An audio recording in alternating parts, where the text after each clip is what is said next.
February of 1946, word reached Los Angeles from a large group of Molokhans that were begging for assistance to immigrate to America from Persia.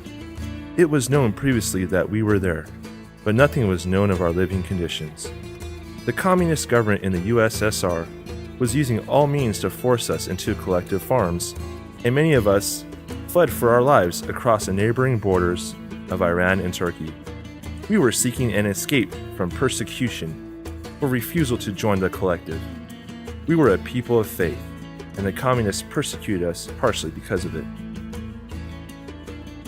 In 1945, through the grace of God, a young Russian Baptist family arrived in Los Angeles and contacted a Molokhan family with an important letter. The message came from one of our members, who wrote on behalf of us, stating that we were desperately anxious to leave Iran. It was a well-written letter and touched the hearts of all listeners, causing an immediate reaction in the community. A sum of $4,100 was quickly collected for our relief. That was a grand amount of money in that day. On March 20th, 1946, our Molokhan elders living in Los Angeles invited the young Russian Baptist who arrived a year before to give his views on the letter and the best means of assisting us.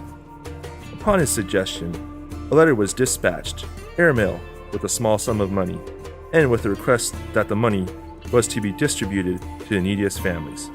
At the same time, the letter asked for further information on our immediate needs and the most advantageous means of assistance. Our prayers were answered, and our voice was heard. That messenger, and the important letter that he carried, led to our eventual immigration to the USA, where my family would flourish. My young wife Luba, along with my young daughter Nadza, would grow to a family of 8 in the USA. "Luba," I shouted, "we will finally be able to live and not worrying about being chased around." I added. "Yes, Vasily," Luba replied, "but do not forget where we came from and what we had to go through," she added. "I will never forget, and I will cherish the new life that God has given us as long as I live," I remarked. I am now a proud grandfather of many grandchildren and have lived a full life in the land of promise and faith. Slava Bogu.